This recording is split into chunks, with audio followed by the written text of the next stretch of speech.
Hello everyone, আপনি কি বারবার এনিমির সামনে এইভাবে মারা খাচ্ছেন? আর মারা খাওয়ার মূলত কারণ আপনি ভাবছেন আমার ফোন কিংবা আমার গেম প্লের কারণে আমি বারবার মারা খাচ্ছি। কিন্তু এই কথাটা সম্পূর্ণ ভুল। কারণ আপনি যদি সঠিকভাবে ক্যারেক্টারগুলো সাজিয়ে নেন আর জানেন কি ক্যারেক্টারে কি কাজ, এগুলো যদি জানেন তাহলে আপনিও এইভাবে আর মারা খাবেন না। এই ভিডিওতে দেখানো হবে দুই ধরনের ক্যারেক্টার। এই ক্যারেক্টারগুলো মূলত রাশারদের জন্য বানানো হয়েছে। তাহলে চলেন ভিডিওর মূল পার্টে যাওয়া যাক। প্রথম ক্যারেক্টারটি নিয়ে নেব তাতসুয়া। এটার অ্যাবিলিটি হলো রান স্পিডকে বাড়িয়ে দেওয়া। একটা কিল করার সাথে সাথে আবার অ্যাবিলিটি 1 হয়ে যাবে। এরপর অলফোরা ক্যারেক্টারটি নিয়ে নিব।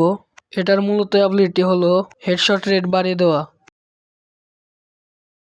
এরপর অলিভিয়া ক্যারেক্টারটি নিয়ে নিব। অলিভিয়া ক্যারেক্টারের মূলত অ্যাবিলিটি হলো এইচপি রিকভারি করা।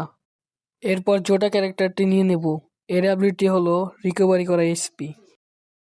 তাই চলেন একটা ম্যাচ স্টার্ট দিয়ে দেখি, সব ক্যারেক্টারের অ্যাবিলিটিটা দেখে আসি।